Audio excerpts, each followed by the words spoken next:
We're alive. Oh, dang. Thank you. Yeah, you're welcome. A lot of D's. Yep. A lot of D words. Yep. Thank you so much for having us. We're in this is a home studio. It is a home studio. Yeah. It's a very humble studio that I work in full time, and it's just this tiny little room, basically. I recognize to just know that there's someone like you in our town. And what impressed me the most was like how far. So basically, it's basically a PR agency as well. So they'll email me, hey, this is who borrowed per contract, like per like 6 months per contract, like per like 6 months usually. So it's very like tailored to the designer usually. So it's very like tailored to the designer, and I'm not sure if I'm allowed to say their name, probably, right? Sure. Yeah. That's of running a business. If I'm allowed to say their name, probably, right? Sure. Yeah. That's of running a business, and you put a lot of your hard-earned disposable income into fabrics and travel, and all that stuff. Yeah. So they're about trying to And all that stuff. Yeah. So they're about trying to connect your Yeah. work with people who are going to wear it and Yep. showcase it. Connect your Yeah. work with people who are going to wear it and Yep. showcase it sort of on red carpets Yep. or Yep. or things like that. Yeah. Totally. Yeah. Maybe you can things like that. Yeah. Totally. Yeah. Maybe you can give us a kind of brief primer on how you got to that. Years. What city was that? Vancouver. That. Years. What city was that? Vancouver, the Art Institute of Vancouver. Yeah, they've rebranded to LaSalle. The Art Institute of Vancouver. Yeah, they've rebranded to LaSalle College now, but they're a really great art school. They offer like culinary, allowed me to grow and learn in the process as well. But I think where a lot of my opportunities have come is just by creating a very strong online presence. Yeah. Strong online presence. Yeah. Posting on Instagram every other day. Making sure that you're making content all the time, showing behind the scenes. So I try to do as many posts as possible in astrology, which is so crazy because you would think I would be, but like everyone talks about astrology to me. I'm like, sure. Yeah, but I'm a Gemini. My birthday is next Friday. Which day is it today? Saturday? Saturday. Yeah. We are beginnings to getting to Beverly Hills. Yeah. So I mean, like creating an online presence is really important, and I've definitely like slid into DMs of certain people, and like little things, like I don't know if you know the musician, or she's an artist, Serena Ryder. It's like I don't know if you know the musician, or she's an artist, Serena Ryder in Canada. The name sounds familiar.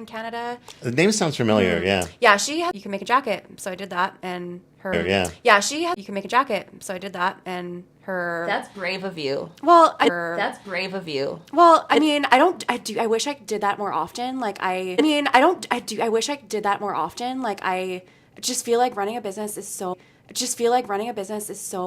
much work. Like those little things you just kind of forget to do and like put on the back burner, but like, we're going to turn this town into a fashion, capital. Why not? Me and my flu. Capital. Why not? Me and my flu vogs. Yeah, totally. I do wonder how the Bugs. Yeah, totally. I do wonder how the PR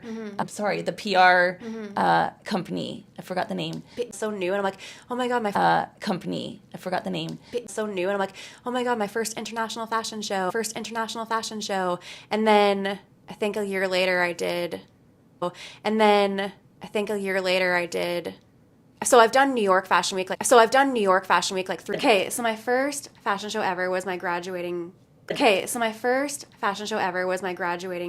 Collection, elevated and stuff like that. But I've still kept to the houndstooth. Like that's been a common theme. The funnest. Yes. So somebody asked me what my slogan would be for my brand. Powerful, and like she can do anything she puts her mind to. And I think I try to be that persona, but like my wardrobe is pretty casual. No, but you are that persona because you really did do what you wanted to do. Yeah, I guess you went so. there. Yeah, and I think yeah. It veers off a little bit from what we were talking about, but because you were just talking about your own wardrobe, I'm sorry we're off it track did. for you. No. I'm veering off, is what I'm saying. But because of what you said about your own wardrobe, it reminded me of a question I was thinking about, which is this idea that, they say that like mechanics always have kind of the most beat up cars and that sort of thing. true. Like as a designer, is your own personal fashion sort of more on the Watch your words. I'm watching them, Kelsey. On the maybe minimalist, or maybe I'll let you describe your fashion. I would just day to day, very, very casual. Yeah. Typically, I'm in my pajamas when I'm making orders and stuff. But I'm a Gemini, so I have like 1,000 different personalities. So this personality is rocker. You punk. are a Gemini. Yeah, that's right. Yes. Yeah. But I like like it depends on what my personality is that day. Like if I'm going on a vacation or something, I love putting looks together and love Right.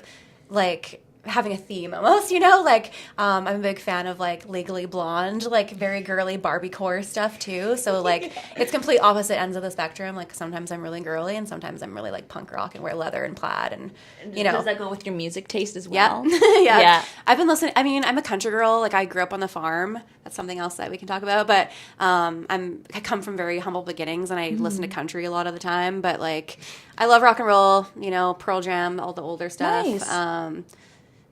Do you find that I kind of asked this question with a lady who paints, and I ask, does music alter your art piece? Definitely. Do you? Yeah. I think that happen with fashion. Yeah, like my collection for Vancouver Fashion Week was very kind of Vivienne Westwood inspired. It was very punk. It was elevated punk. Like this is like plaid, so it's like a kind of grungy You kind of pattern. met Betsy Johnson is a brand I yeah. love. Yeah, and so while I was making that collection, I was listening to a lot of like kind of harder rock and stuff like that. And I don't know, I think, yeah, definitely, especially when I get ready in the morning too, it depends on what music I'm listening to is how my outfit's going to be that day. Yeah. So, yeah, but... When you talk about, working on a collection, do you go into that with an intention of an overall theme?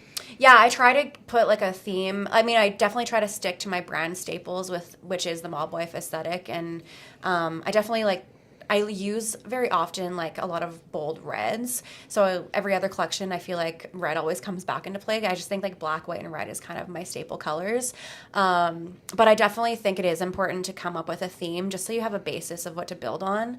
But a lot of times I'll see a fabric and I'm like, oh, I'm super inspired by that, and then I'll build the collection around that fabric, basically. Okay, I was going to ask, what does inspire you, and where do your ideas come from?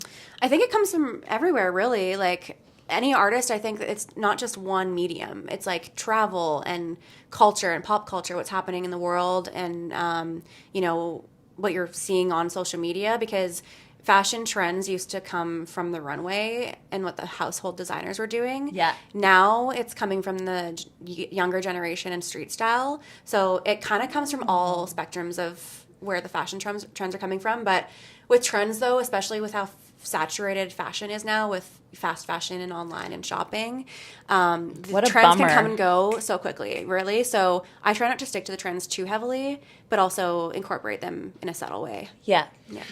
Did you have any cultural or even almost political inspirations for any of your fashions that might surprise people to hear that was a thing that could inspire fashion?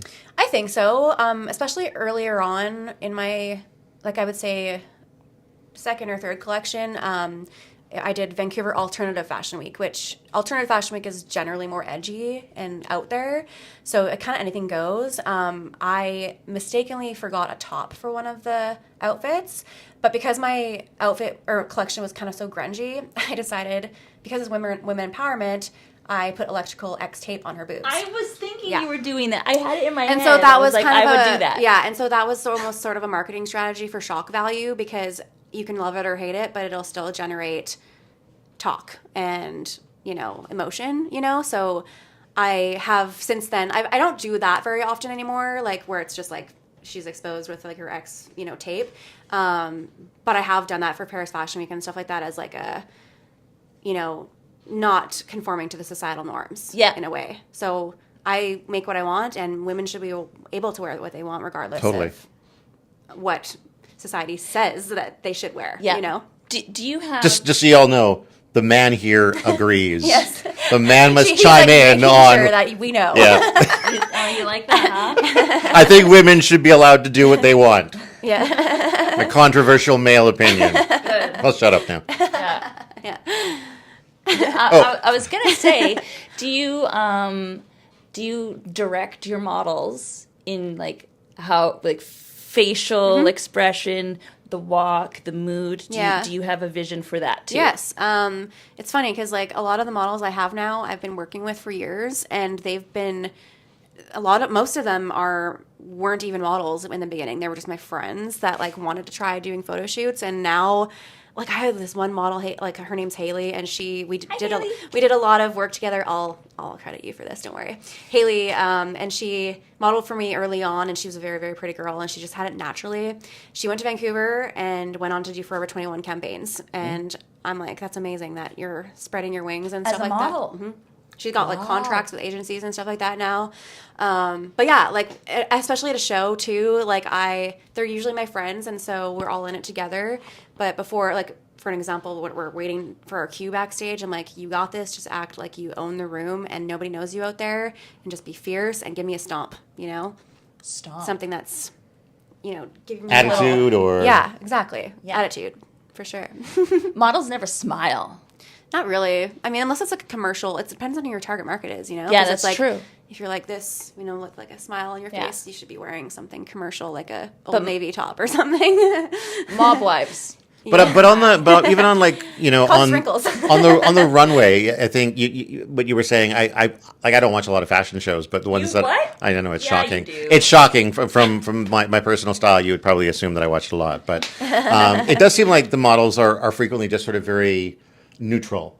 Do you know, like, is the intention there that we've actually got some on the TV here? Yeah. The intention is sort of like to not distract from the fashion itself and the Yeah, clothes. I think originally that was kind of what it was about. The models are basically what they say is you're basically a prop. You're a moving mannequin. Yeah, you're a moving kind of. mannequin, and it's about the clothes. Feelings. Yeah. It's about the clothes, and but for my shows, I encourage them to be like sassy, to like blow a kiss at the audience or whatever. Just interact with them. Like What? I that's like fine. sassy too.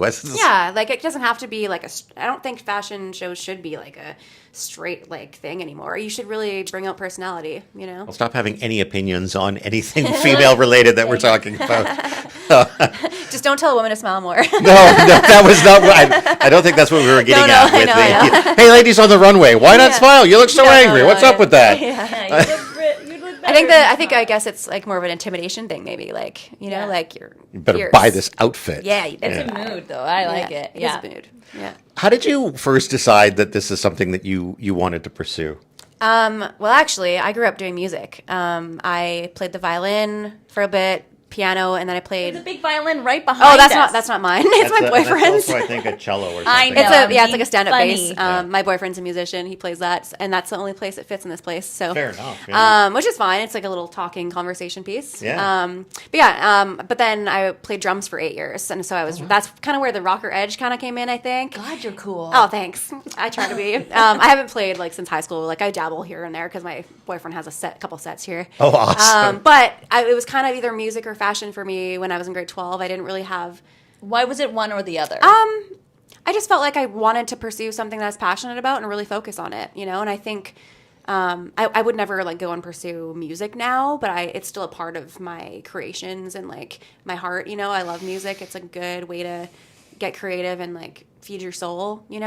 Totally. But I think I didn't really. So do you remember that show, What Not to Wear? Yeah. So I used to, like that. Is it not on anymore? They revived it, and it's called Wear Whatever the F You Want now, I think. I get behind that. That's much better. Because the original concept was they pulled people off the street. People that cried looked on that bad. show. Oh yeah, they were. It was a very outdated concept. Like you look terrible, so let's remake over you. And Yeah. but it was totally not related to their inner, No, it was Well, all I think outside. a Yeah. lot of reality TV is built on cruelty, quite frankly. Yeah, whatever makes good TV. It really, it's a moneymaker. You're just a cog in the machine, basically. Yeah. Exactly. Yeah. But it makes good TV, and I love reality TV. But yeah, so when I was in grade 12, I was like, watching that show, and I'm like, oh, I really like how they style things and put things together. And I think I started watching it like grade 10 maybe. It was like I had like one of those box TVs that like, like was a old peasant vision, like could like push. It was very, very heavy. Okay. It wasn't like satellite. It was Peasant vision. I love that. It was like 2 channels. Yeah, or like 3 channels, whatever. One. Oh yeah, I back in had the day. that too. And so I liked that show, and then I was like, I really like the styling aspect of it, and so I applied for the overall fashion program at the Art Institute, where you kind of learn everything, design, marketing, and stuff. So at that point, you've never touched a sewing needle? I did like a pair of pajama pants in home ec class, but that was the extent of it. And when I went to school, there were my classmates that had made their own grad dresses and stuff, and I was like, nope, I am so green. Like those domestic machines that I'm working on now, like I had to work on an industrial machine in school. Oh, and wow. those, you had to learn real quick on those things because they're like 400 horsepower. They're going to tear your hair out. Yeah, they're very fast. But yeah, and I, to be honest, like I wasn't even that great of a student. Like I did okay. Like I definitely was young and took it for granted. And towards the end of my term, like my graduating term or whatever, I definitely put in the effort more. And I think so. It was that reality show that kind of went for you. You're like, ooh. Yeah, and then I started dressing up at school, which was like not the norm there because I'm from a town of 3,000, a farm town. Yeah, where you wear Wranglers and plaid shirts and stuff. And I started dressing up a little bit, and I definitely not like people like teachers would like take notice and all that stuff, and I definitely looked out of place, but. Hey, I still look out of place now, I think. So, but I think compared to where I came from. Yeah, I think those are the coolest people, are the people that just don't give a care what others think and just do what they want. I definitely have grown out of caring what people think. Yeah, me I too. definitely did. It can be a hard thing to do to overcome. Well, yeah, because everybody's fighting their own battles and stuff like that. Like I was a very socially, I would say I'm still kind of socially awkward, but I think having this brand has grown me in a way where I can be myself more and not like worry about people what they think anymore. And I think I'm more myself now than I've ever been, and but like everyone has like their things, like I take anxiety medicine because I feel like every artist has like imposter syndrome, and Oh God, yeah. Yeah. Artists don't want to be called artists. They're like, well, we just like art. I'm like, no, but you're an artist. Yeah. You're good. And it's like funny how much my brand has grown because I try to be my most authentic self, and I just have no other way of like. It's like you don't like how we're read talking your mind about when you're going to talk or when you're not going to talk, right? But like I think it is important to be authentic. Like in some ways I do have to put on a brand front, like and talk about myself and all that stuff. But that's just part of the gig. Totally. So, yeah. Was it so? Like when it comes to being involved in like a fashion week. Is that something where they come to you, or is that something where you sort of apply to them? It goes both ways, really. I think I applied for Santa Fe Fashion Week because my friend Savannah was working with them. Was that your first one? Yes, that was in Santa Fe, New Mexico. And so, how if you were the one reaching out to them, sort of how daunting was that the first time to try to hype yourself up to think like I'm worthy of this? Yeah.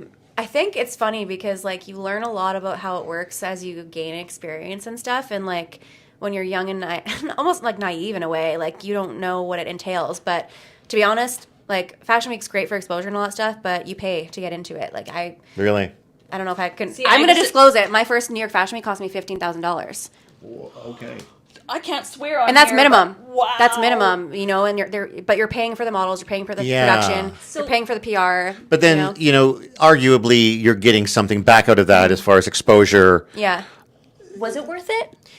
It was worth it because now I'm here. Yeah. It created exposure. I think I would maybe be careful about spending my money with certain fashion weeks. Like obviously like Santa Fe and Amsterdam, like they're not fashion capitals. And also, most of my fashion weeks I've ever done have been like, I'm a made-to-order brand. And kind of the point of Fashion Week is to get buyers for wholesale. And I've never been in a wholesale position. So you want to make money for them. But Fashion Week now, I think it's kind of starting to become a little bit more obsolete because everything's so online now. Right. Yeah. What do you think about that? Fast fashion and stuff. There's good and bad, like fast fashion, obviously, we live in an economy you can't really afford anything, so that's what only people can afford. I shop fast fashion all the time. I thrift, you know what I mean? If I were shopping, I wouldn't be able to afford my own designs, you know, because it's minimum $200 for a piece, you know, and some people can afford that. But fast fashion is in some ways good because you can, you know, wear trends that are, you know, if you're a fashionista and you want to look nice, like you can easily do that. Yeah. Even if the trend is like, and that's the thing. Like you can buy a $10 to $15 top, and if it's tacky in a couple months, it's just a throwaway. That's the other bad thing about it, though, is it's not sustainable. Yeah. Well, fabric and textiles generates 92 trillion tons of waste a year. Yeah, Jeepers. but it's also In the bad landfills. for you because of the material that they make it from. Yeah. And it's, you know, it's a lot of times toxic, and, you know, I forget what they said in school, but it takes like liters and liters and liters of like 500 liters or something of water to create one pair of jeans. And it's That's just too much water. Yeah. And like there are, I think it's just a dyeing process. Thirsty, like they have to dip dye thirsty a whole bunch of workers. stuff. Yeah. But I think, like, I don't know, I'll probably get ridiculed for this, but like, fast fashion, like, there's a lot of like child labor talk around it and stuff. And like, yes, there are factories that. No, people are on your side about that. You know I don't think you'll Yes. get ridiculed. Well, no, but I mean, like because I shop fast fashion, people think that I'm like supporting like child labor or whatever. You know what I mean? But that's not the case. Like, most like when I like for an example, Shein. Like I have actually done collaborative collections with them under my name, like 2, 3. No two way. Yeah. So this was like 2 years ago. I haven't made a collection with them in like probably a year. I've had 3 with them, and it's an independent platform though. So for the designers, so it's called Shine X, and it allows independent designers to have a bigger platform to sell their stuff. So you design the items, you send your tech pack, your sketches, then they will make it. and they will make it, and then you receive a commission. So 2 years ago, they sent me to Singapore as one of their designers, and they have like I think 3,000 independent designers, and I was one of the 12 that they picked, which is awesome. So they pay for your travel. I was Good in a for you. 5-star hotel. It was wild because they're a $1 billion company. I went to the F1s, which we were in the Sky Suite, $12,000 ticket. It was crazy. Caviar, champagne. I've never been treated like that. What fun. In my entire life. I did go to headquarters. I didn't see any of the factories and stuff, but I did learn about their process of production and stuff like that. And like, there's no children like making clothes. It's just people in that culture, they're used to working longer hours, and like that's what that's their norm. Yeah. And people are like, oh, fast fashion should go away, and like maybe yes, there's bad things about it, but also what happens if they lose all their jobs? Right, yeah, of There's a course. bunch of people, That's you know? something that's not always thought about when Yeah. it comes to these conversations that we Yeah. need to get rid of this or that. That's Yeah. their bread and butter. Yeah, so I think there's good and bad in it, but what you got to do your. I'm just doing my best. You Yeah. know, like. So within that overall conversation, and this may not be something you want to necessarily speak on, but you know, are there brands that, in your opinion, are maybe more ethical than others when it comes to fast fashion? Oh yeah, totally. I mean, like for my brand too, like all of my packaging is recycled or compostable. I try to be as sustainable as possible. So I work with a lot of dead stock fabric. So what dead stock fabric is like overstock of fabric that's already been produced. And if it's not used, it goes to landfills. So they have, my one supplier who's in Korea, they're amazing. They're pretty sustainable conscious, but they have like a whole department of dead stock and recycled fabrics, mushroom leather, banana leather. It's crazy. Sorry, are those actually made from mushrooms? Yep. Really? Yep. Banana Wow. peels, like you can take the fibers off them and spin them into yarn. That's insane. I had no idea. It's amazing. So they're really like where we're going and where fashion is going is very heavy on sustainability. Could you make a Very. jacket out of hallucinogenic mushrooms that would then work if you licked the jacket? Oh, I doubt it because it'd probably be a lot of chemical process and stuff. That would be interesting, but anyway. Yeah. I'm just asking questions. Yeah, You try it out. I'll let you know. I have no idea how to make mushroom leather. I know a store we can try. Okay, I bet you do. Actually, fun fact. So I took textiles as a class, like in school. Like I had to literally make my own textile Bible, and you do like experiments on it and stuff like that, like fire, like different liquids and stuff. cool. But a lot of leather retailers Yeah. say they're genuine leather, but it's fake because they add the leather smell. Oh. So the only real way to figure out if it's real is you grab the leather and if you can feel the suede on the backing, that's usually means it's real. So if it smells like leather, doesn't necessarily mean it's real.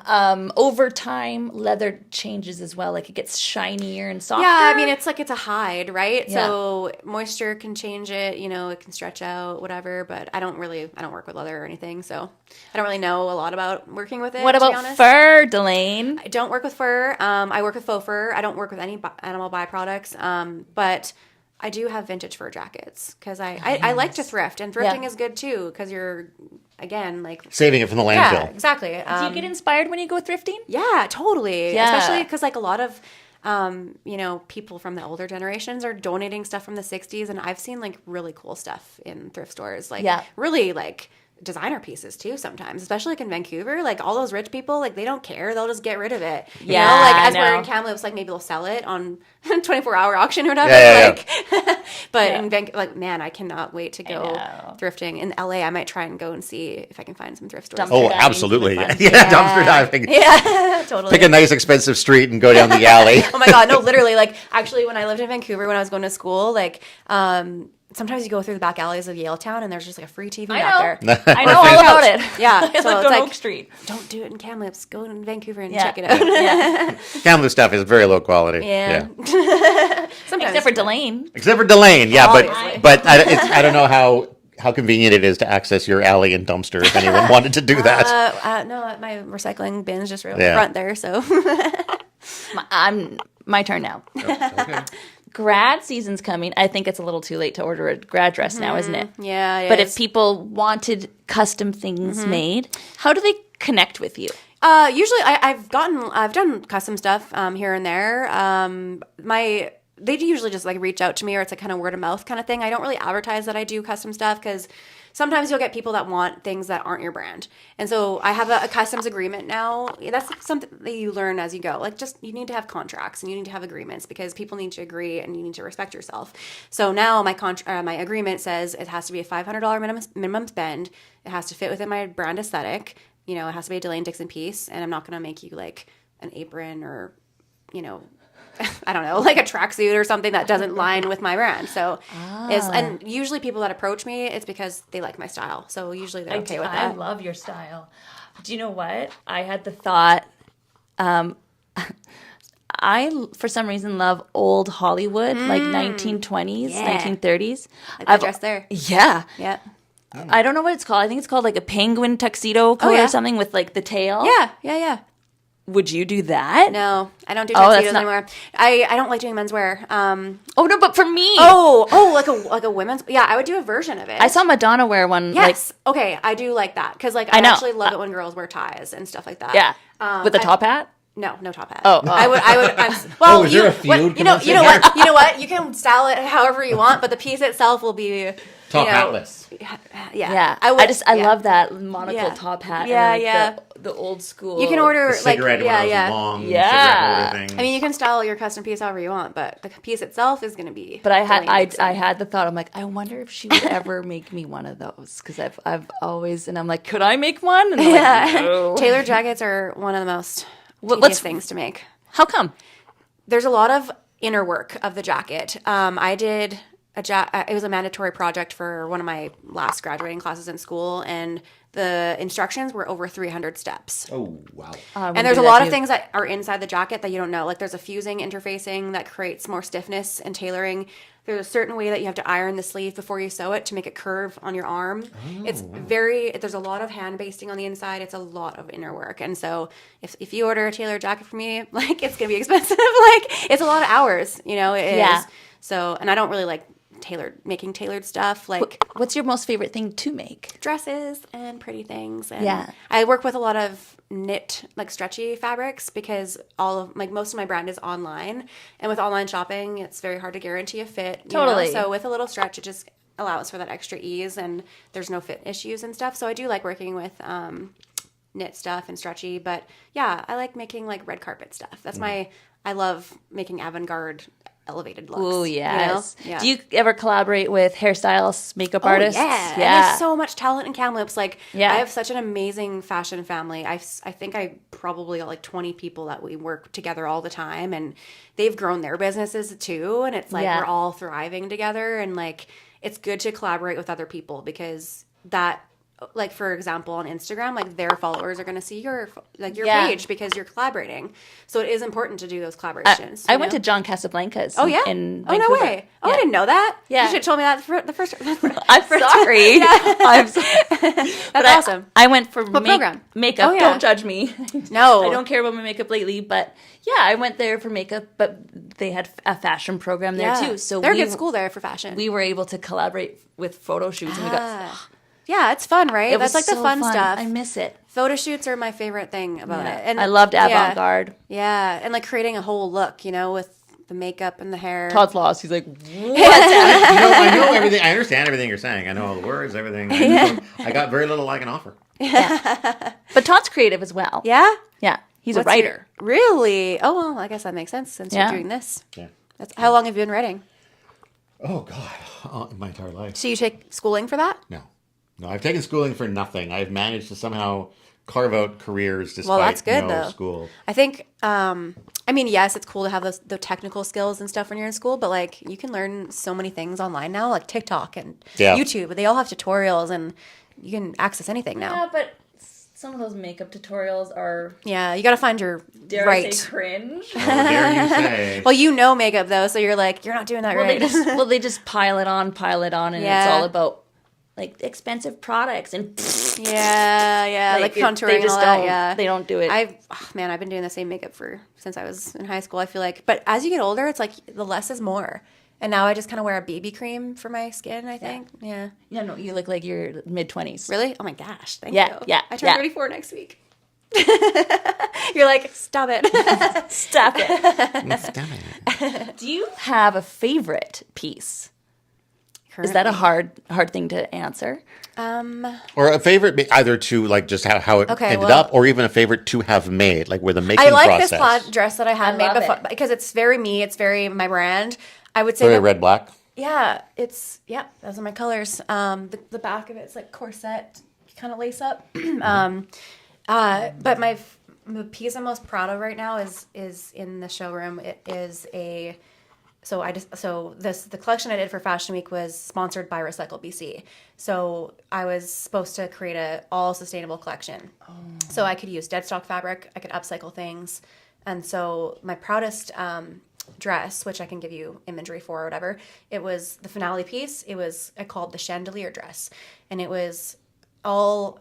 So it was basically all this chain and vintage necklaces and crystal that was draped into kind of like a harness almost, because you had to get into it. So it was very crystal, very like I used actual chandelier pieces. Wow. And then underneath of it was sort of a light icy mesh sequin. So it was just very light and almost angelic like. Yeah. That was when and actually once I was finished, I put it on my mannequin, I stepped back and I got emotional because I was like, this is the best work I've ever done. God damn, I'm talented.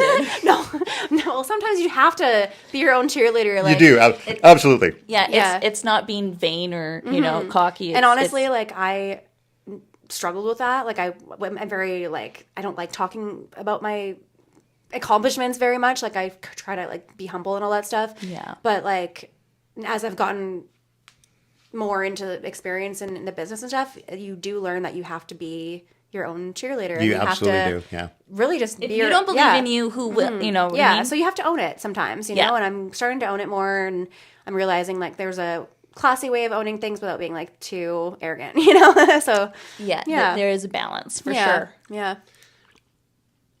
Is there... Don't make fun of me, Kelsey. I'm very sensitive. She's like putting you like pressure on you. Right? Like, that's not nice. Don't mess up. It's not nice, Kelsey. Is there any sort of, I'm probably not fabric, but like anything that you've wanted to work with that you haven't yet for whatever reason, either because you weren't able to acquire it, because it's whatever?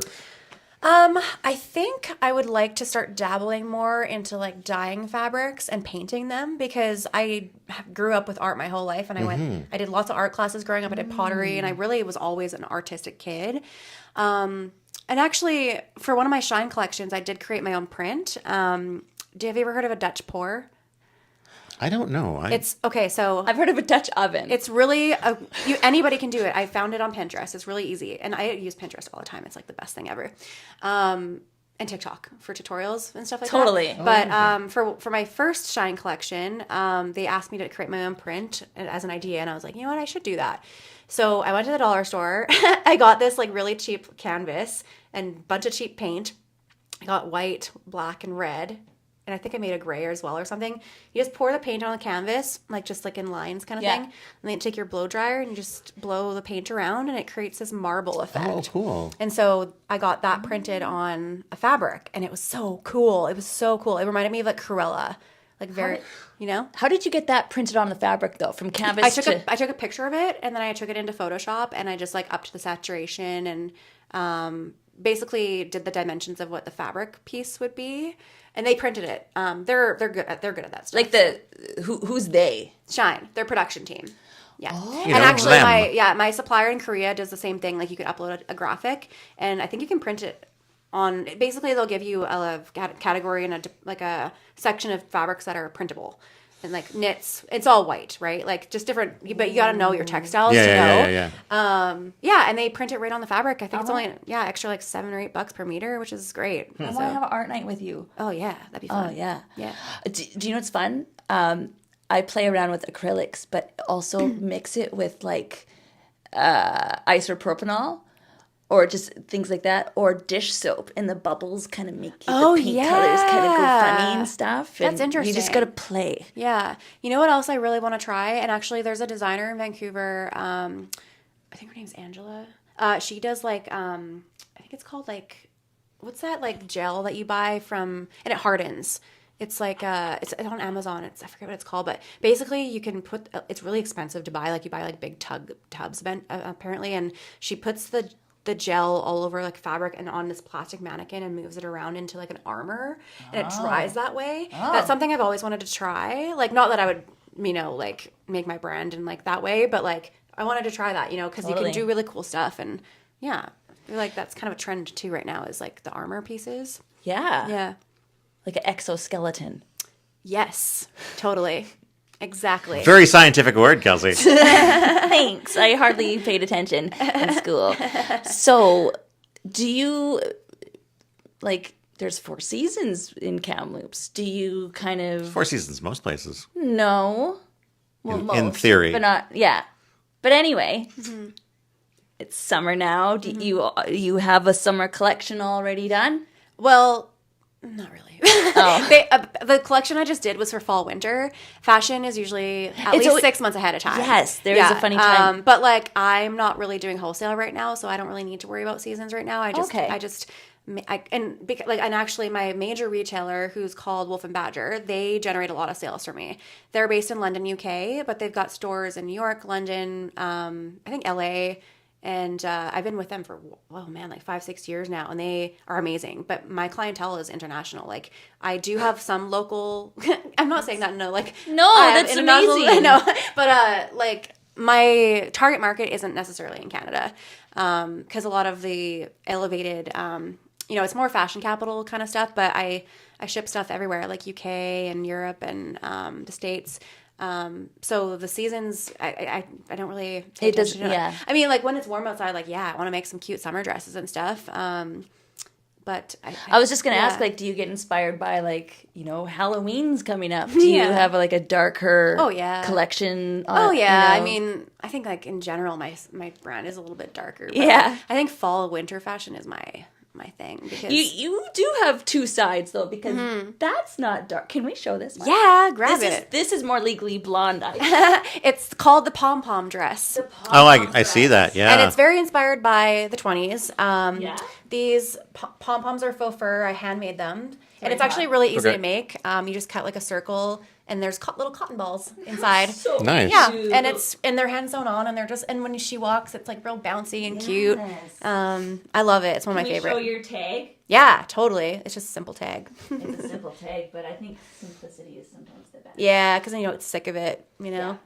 So when you see this tag, it's handmade. Well, you can love. Yeah. On the other side, it says handmade in Canada. Nice. On the other side of the tag there. Oh, that's so cool. I get really excited when I'm thrifting and I see things that aren't made in China. Well, sometimes you'll see things that other people have made. Like you can obviously tell that like some grandma made it. Yeah, for their grandkid that didn't want it anymore. Yeah. Speaking of grandmas, did grandma have any influence, or mom or dad? For fashion, no. I don't even know where I got this from. My parents are like, they don't. My mom works in a machine. School. She was actually worked at my school in the office. So like, when I would skip school, I'd kind of get, a little favoring. I didn't skip school that much, just a little bit. My dad was a trucker, so very blue collar kind of. I don't see any dad influence here. I don't even know. I think just that show really, What Not to Wear, really like, oh hey, what's this? And just being in art in general, I think I always knew that I was going to be some sort of creative. Mom and dad, are they artists? A little? No. Nothing. None of them. No. Although my mom makes really cool and cute little like build like kind of those boards for the school. Like she'll create like say it's like Easter or something. Like she and her team will make little Easter type theme thing. So I think she is creative, but I don't think she's tapped into it as much as she could. And she goes to paint nights with her girlfriends and stuff. Okay. So maybe there is a little bit of creativeness that came from my mom. Yeah. Maybe you're adopted. Oh man. Maybe it's a recessive gene. That's what. Maybe this is where we find out I'm adopted. Oh, no. Yeah. You are not the father. All of a sudden, it's a Maury show. Exactly. Coming in, mom and dad. Yeah. Have you? I don't really know. How the process of designing and bringing sort of something fashionable to life is from start to finish. Is there any step in the process where, like, because I think about like with, say, carpentry, they say, you measure twice and cut once kind of a thing. Yeah. Is there ever a moment where like you've measured once and now realize you need to cut twice, or you've made what might seem like a mistake that you then go, maybe there's something here. Yeah, and that's interesting that you brought that up because the pattern making of it and cutting the fabric is the most time consuming. You have to usually you do a pattern draft. Like, so I'll start with like, I don't usually, I need to sketch more. I do really need to sketch more, but a lot of the time I design in my head and I'll write it down in my notes kind of thing. And then I'll find the fabric, and then sometimes I'll try to do sketches when I can.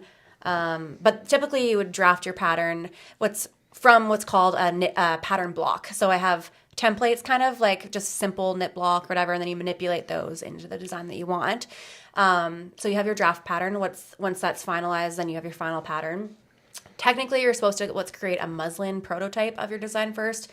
I never do that. I know I should, because... Why do they want that? Because you need to try it on and see what mistakes you need to fix, and the fit, Makes sense. It's sometimes the fit's not perfect. So I've made lots of designs that I'm like, oh man, this doesn't work at all. I have to throw it away or cut it up again and redo it. But sometimes, like you mentioned, there are happy mistakes. I made a design like not too long ago where it was like something was kind of off with this part. And I was like, how can I hide this? Ended up putting like a brooch there or something. I'm like, ooh, this looks cooler than it was originally supposed to be. And the brooch was never supposed to be there. Yeah. But, So like there are happy mistakes sometimes, but sometimes like, you know who Tim Gunn is? He's like a TV personality, but he's like really into fashion and stuff. Like his slogan is "Make it work." So sometimes you just gotta make it work. Right. Yeah. And but and like sometimes I'll make designs that I want to sell online, and it just doesn't work out. Like I'm like, it's not as executed as I want it, so I'll just sell it as a sample or something. Does that bother you? Like, does it really bring you down when things aren't as popular as you imagined? No, I don't think so. I think like I definitely have like better sellers for sure. So like if something does really well, I'm like, hey, maybe I can do all the colors of this style. Right. I just for some reason I made this dress for myself for the summer, and I posted online and was like, oh my gosh, can you make me that? And it's just a simple like dress you can literally buy on Shine, but like people appreciate that it's handmade, right? And I charge $128 for it, so it's a good price point for something handmade. And I've done like all the colors in it now. So yeah, if I have a popular item, I'll try to make similar items too. Like you kind of have to learn what works, what doesn't. But again, like sometimes you just have a bad day in designing. Totally. Yeah. Is there like an average amount of hours that each piece takes? Yeah. Or is everything kind Yeah, of... I mean, like this, my day-to-day order stuff that I sell online, I try to keep it like those items that are more wearable, like I can create within an hour or two kind of thing. But that's sewing. The pattern making and stuff, that takes hours, right? But once that's done, you're good and you can sew it. But like things like the dresses and stuff like that, you know, it could take me half a day or a full day, you know. The crystal dress took me a week at least, you know, of plier work and stuff. So that all is implemented in the price, you know, how long it takes me. And, but also it's based on experience too. Like, so when I was working part-time at Chatters, I went to Europe for a couple months by myself as a bucket list thing, you know, just travel around, get inspiration. And I had the vacation time booked and all that stuff. And then when I got back, they kind of were rearranging things and they didn't have hours for me anymore. So I was forced to go full-time with this. And I think that was like 2018 or something like that. Was that scary? Oh, yeah. Oh, it was so scary because you don't have any safety net, you know? So that was September, I think, September or something like that, 2018 maybe. And then by February, I had my first feature in Vogue. So, oh, nice. Mm-hmm. Whoa. Wow. Tell us about that.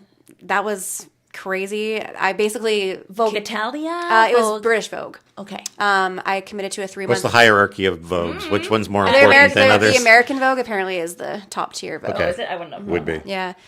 And I don't think... have I been in American Vogue? I don't think so. Well, see, now you got a goal. Yeah, I do have a goal. Okay. But actually, I just had a poll from one of my showrooms, and they did a photo shoot for a photo Vogue. So I'm not sure what Vogue it is, but I haven't seen the imagery for that yet. Sometimes it takes a while for that to get back, but yeah. And so I did a 3-month campaign with them, and I've been in Vogue 3 or 4 times, and Harper's Bazaar, Cosmopolitan, Elle, and that was cool. Obviously, yeah. So cool. Yeah, and then another proud moment was I've dressed someone for the Oscars once. Oh, really? She That's wasn't. pretty cool. She wasn't like a nominee. No, she wasn't a nominee. Oh, that was so cool. Yeah, right. Or you know what would be awesome? One day to dress the Met Gala. Yes, I bet. That's all very avant-garde. ultimate Yeah, goal for any designer. That's like once you hit that, where do you go? Where do you go? Exactly. But the some Oscars, weirder thing that nobody in the world knows about. Yeah, probably. But definitely Met Gala-esque. I can see it happening for you. Yeah, that'd be great. But the Oscars, she was like a TV personality interviewer. Her name is Rasha Goel. And I didn't know that she was going to be wearing my dress to the Oscars because her stylist had pulled the dress for Brian Cox's wife from really? Okay. Succession. Yep. And it didn't work out, didn't fit her or something. And so I was like, oh, whatever, ship it back. But then I was literally watching the Oscars on TV, and I pull up my phone. That's how you found out. Yes.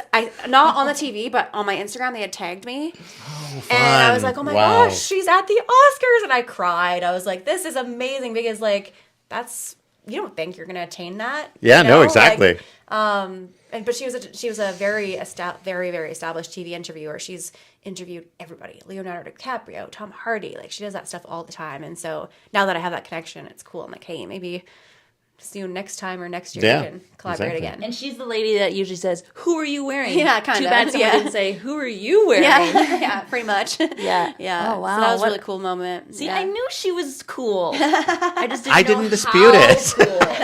I try. I do post archive stuff sometimes. Just you have to brag sometimes because that creates credibility for your brand. Oh, for sure. You know. So yeah. It's a moment worth bragging about. We have to brag about what you do on a weekly basis, and that is you teach. Yes, I teach sewing lessons Monday to Friday at 4:00 and 5 p.m. So typically I'll have 2 students a day. During the day, I do my brand stuff. I definitely have shot myself in the foot with how busy I am with my orders and stuff. But like, I've committed to the students, you know, and it's something that kind of is a nice distraction, you know. Plus, I work by myself most of the time, so it's nice to just like talk to people and have interaction. Yeah.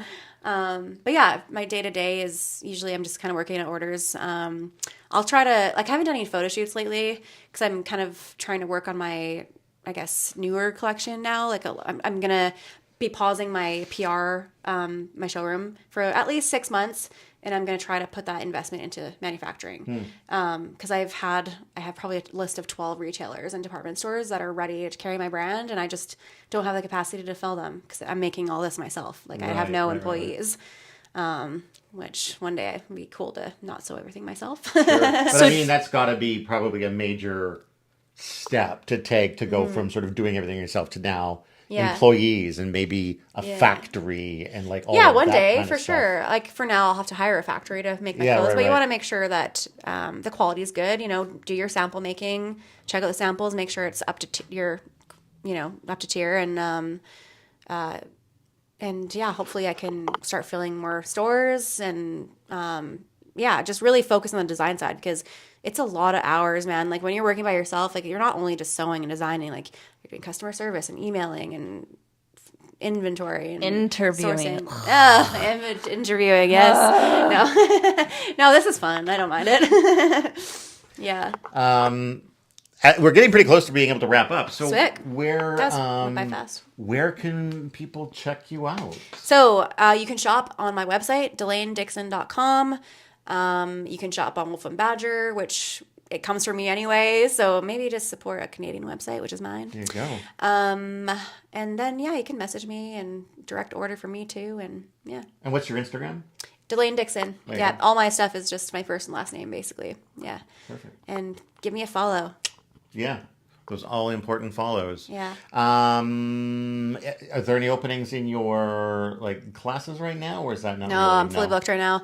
I'm going on vacation next week, so that week's blocked off. Yep. I have July blocked off just to take a bit of time off from sewing lessons and stuff like that. Like people are going on their vacations and stuff anyway, Sure. but I'll still be working day to day. So, is there some place where, say, if somebody wanted to get into lessons, they could keep tabs on when you might be opening that up again? yeah, or? I'm probably going to open my books up again in September. I typically post just on social media, and then I'll post to the Kamloops Ask group, which I've gotten a lot of students from, and surprisingly how many people have signed up. And it's all ages from 7 to 75. I have this one student, Patricia, who's a little firecracker, and Hi, Patricia. she lives right over there. She said I could use her pool whenever I want, so I'm gonna.